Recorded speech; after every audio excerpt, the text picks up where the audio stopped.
Bueno, y otra de las medidas que ha dispuesto el gobierno también es que los menores de edad, los niños, podrán salir solo 30 minutos diarios a dar un paseo y acompañados de una persona adulta que deberá aportar, por supuesto, su DNI y solo 500 metros cerca a su casa. Vamos a conversar de inmediato con el doctor Luis Pérez, quien es decano del Colegio de Psicólogos del Perú, para conocer cuál es el impacto que esto genera en los pequeños. Gracias por acompañarnos. Bienvenido a RPP Noticias. Señorita Tatiana, muchísimas gracias por atendernos. Bien, al respecto le quiero señalar que ya nosotros en anterioridad, cuando se decretó eso de la salida de los 30 minutos, el Colegio de Psicólogos no lo vio por conveniente y llamó un tanto la atención de los padres para que así no lo hicieran, porque ya habían experiencias previas de lo que había pasado, por ejemplo, en España. Y sobre todo no podíamos arriesgar a los niños ni a ninguna persona si es que el nivel de contagios estaba encima del R1.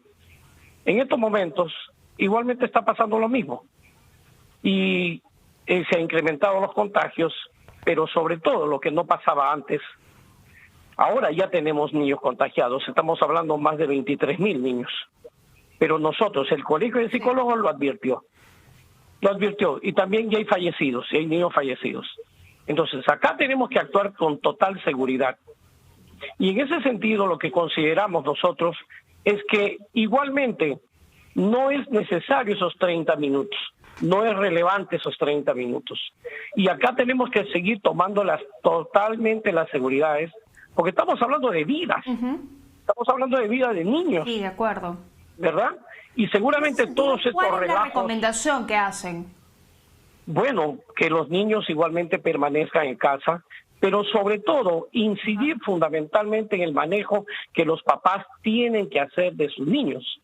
Ser mejores padres, ser padres creativos, ser padres que se acerquen a sus niños, que generen actividades en los niños, porque usted sabe, los niños se conducen de acuerdo a cómo los papás se conducen. Y lamentablemente sí, es cierto. De acuerdo. Sí, dígame, por favor. Doctor Pérez, lo cierto es que han pasado ya 5 meses desde que hemos iniciado esta nueva rutina en nuestras vidas y los niños también lo entienden de esa manera, saben lo que está pasando, entienden que las clases son de manera virtual, que no pueden salir e ir al colegio, ver a sus amigos, han entendido ese cambio de rutina. Sería bueno explicarles también que la situación está un poco más complicada y ahora ya no van a poder salir de pronto con las libertades que tenían hasta hace una semana, que los domingos, que de pronto era el día que iban al parque, que iban a la playa, ¿ya va a quedar eso descartado, por lo menos de momento? Felizmente nuestros niños peruanos lo entienden muy bien. De acuerdo a nuestras investigaciones del Colegio de Psicólogos, solamente el 3% de niños y púberes, ojo, estamos incluyendo a los púberes, han tenido algún tipo de solicitud de atención psicológica. Y eso es una puntuación bastante baja. Estamos hablando de que los niños peruanos dan ejemplo de cómo pasar esta pandemia, esta cuarentena, este confinamiento. Y yo no considero que ellos vaya a haber ninguna dificultad nuevamente, porque ellos lo entienden perfectamente bien. Ahora usted puede ver en las calles cómo usan sus mascarillas, cómo obedecen. Tenemos chicos muy inteligentes realmente y es increíble, hasta niños bien pequeñitos. Entonces yo creo que esa medida de los 30 minutos nuevamente sigue siendo una patinada que puede dar el Estado al respecto, bajo un criterio totalmente falso de que ellos están tremendamente sufriendo. Bueno, cualquiera posiblemente se aburre, pero mucho tiene que ver con qué cosas hacen los papás. Esta situación de la pandemia debe de enseñar... ¿Cuál sería la recomendación para los padres de familia para darles y crearles en casa, por supuesto, el ambiente seguro, el ambiente de protección, pero sin generarles también ese miedo a lo externo, a lo ajeno? Claro, lo que pasa es que acá no hay que generar miedo a los niños. Lo que hay que generar es conciencia en los niños y esto va a generar respeto a lo que se considera la prevención. Y en segundo lugar, respecto a los papás, creo que el Estado, así como atiende a la enfermedad, ha metido ingentes cantidades de dinero para atender la enfermedad. Debemos de también generar políticas preventivas No solamente políticas, acabo de escuchar lo que ha hecho el ministro de Defensa, no solamente políticas restrictivas, políticas punitivas. Hay una serie de políticas que surgen a partir de las estrategias psicológicas de cómo generar mejores comportamientos. Esta situación de la pandemia tiene que ser una oportunidad para empezar a generar un nuevo ciudadano, y este ciudadano que se comporte adecuadamente con sus niños. Es más, yo planteo desde acá que el Ministerio de Educación debería de generar en estos momentos una escuela virtual y que premie a los papás respecto a una escuela de padres virtual, para saber cómo conducir de manera masiva toda esta situación que va igualmente a acontecer. Los chicos lo que necesitan es actividad, lo que los chicos necesitan no solamente es estudiar, los chicos lo que necesitan de repente es disfrutar muchas veces de la virtualidad. Se está con cierto temor, no, que se van a volver adictos. No, eso es falso. Uno tiene que aprender a negociar con sus niños, ¿no? Pero ¿sabe qué es lo que pasa, señorita Pérez, Tatiana, con todo esto? Sí, permítame que le diga algo. Pero ya que habla de esta nueva generación, me llama mucho la atención, ¿no? De ese nuevo peruano, ese nuevo concepto el que está hablando.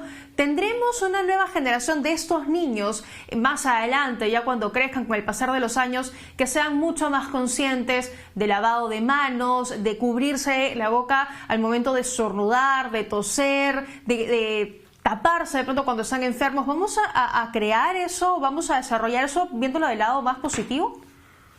Claro que sí, pero siempre y cuando el gobierno practique una política preventiva. Quiero llamar acá la atención que el gobierno no tiene esa política. ¿Sabe por qué? Porque en la ley de salud mental no están incluidos los psicólogos, que son los encargados de llevar a cabo esta labor.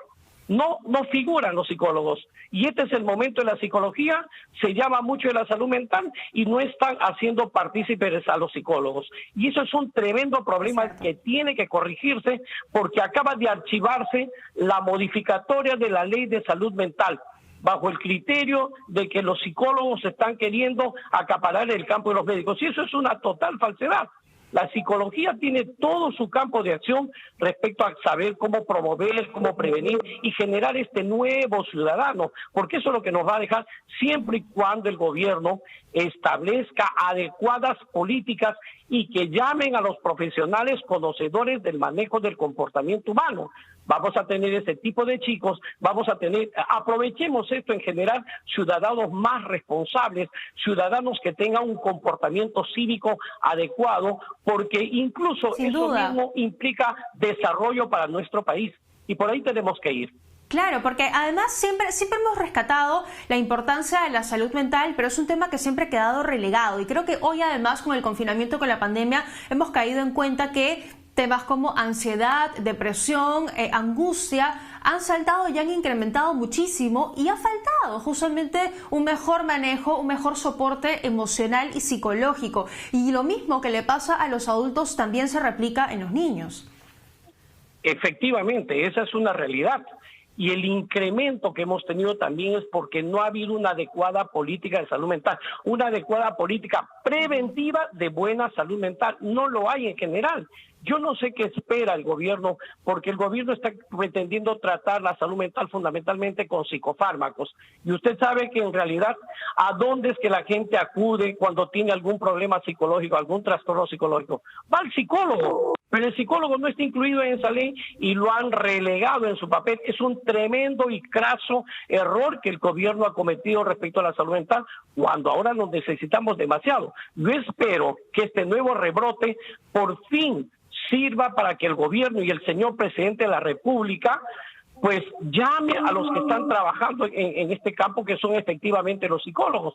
En los centros de salud mental comunitarios, ¿quiénes trabajan fundamentalmente? Los psicólogos. ¿Quiénes hacen los diagnósticos? Los psicólogos, pero no les están incluyendo para dirigir las políticas, y de acá llamo igualmente la atención de que tenemos que generar no solo una primera línea para afrontar la enfermedad, sino también una primera línea en la cual participen los psicólogos, que se hagan cargo de todo lo que es el manejo promocional y preventivo de los comportamientos de riesgo para que no se contagie más la gente.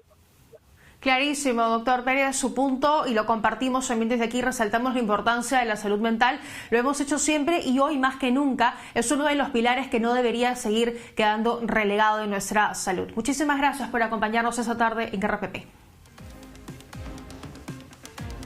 Hacemos una brevísima pausa, volvemos con mucho más en la Central de Informaciones.